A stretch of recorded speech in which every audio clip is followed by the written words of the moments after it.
Hi, Sarah. Hi, Sean. Thank you so much for being here. I really appreciate it. Thank you for having me. It was so much fun. Absolutely. Well, I have a few questions for you. So, we're both concert aficionados. We both Yes. like going to see shows.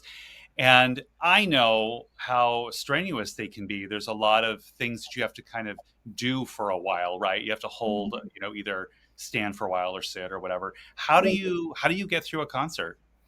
So a fun story. Sarah and her husband Jason and I just went to see Pink and Brandy Carlisle at the beginning of August here, and we had so much fun. But oh my goodness, it was like we were at the very top in the nosebleeds, and like the climbing the stairs to our seats. That was not fun. But like if we have to take breaks, we do. When we're sitting in those seats for hours and hours on end, they're usually like stadium seats for most concerts, and they're not comfortable. I got up and kind of walked around a few times, stretched my back while standing there because you can't always get out of the aisles if there's the guy next to you with a beer or nachos on the other side. You don't want to be that person that's like, hey, can you get up and move, like more than once or twice, right? So I would stand in place and kind of stretch here and there, and try to move my legs and my SI joints in different ways so that I wasn't hurting quite as much. But I found that like a hot shower afterward is always something that's on my list of to dos after a show. And the show was good, right? Oh my gosh, it was amazing. We had so much fun. And I was like, okay, I need to make it a point to go see more live music because it's something that I absolutely love and I'm passionate about, and it just brings me so much joy. So I'm like, okay, next I have to see what else is coming to the Berg here for the rest of the year. And maybe bring a cushion. Yes, a cushion. That would be nice.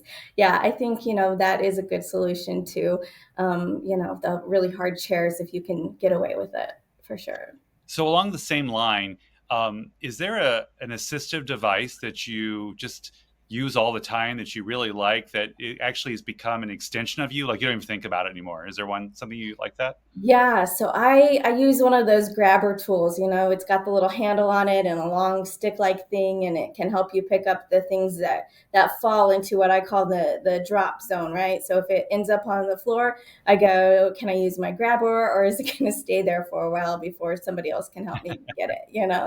But in the way of keeping us as independent as possible, I feel like the grabber is a great assistive device to help us kind of get those things that fall or those hard to reach places that make us hurt a little bit more. It just makes things just a little bit easier. And I will take any kind of help or win that I can get throughout each day.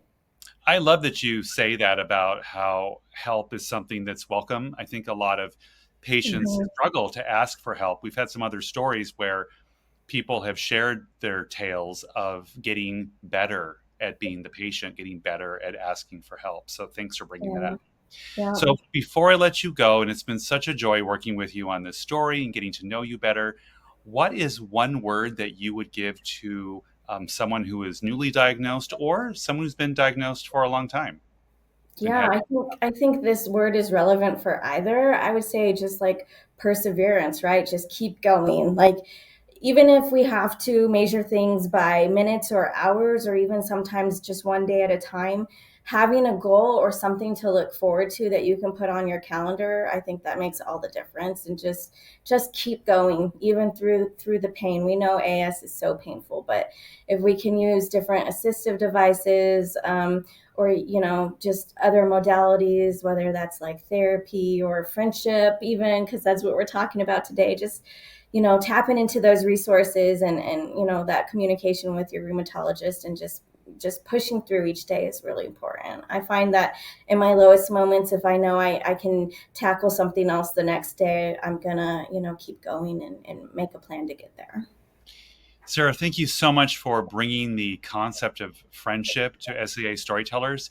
It's something that we have handy, right? You don't have to go Yeah. buy it or anything. It's something that it doesn't cost you anything. And if you can find a way to connect, right, either in person or online, that support can really make a huge difference. So Absolutely. thank you, B, for agreeing to be on the show. And I'm grateful for you. And I'm sure I will see you soon.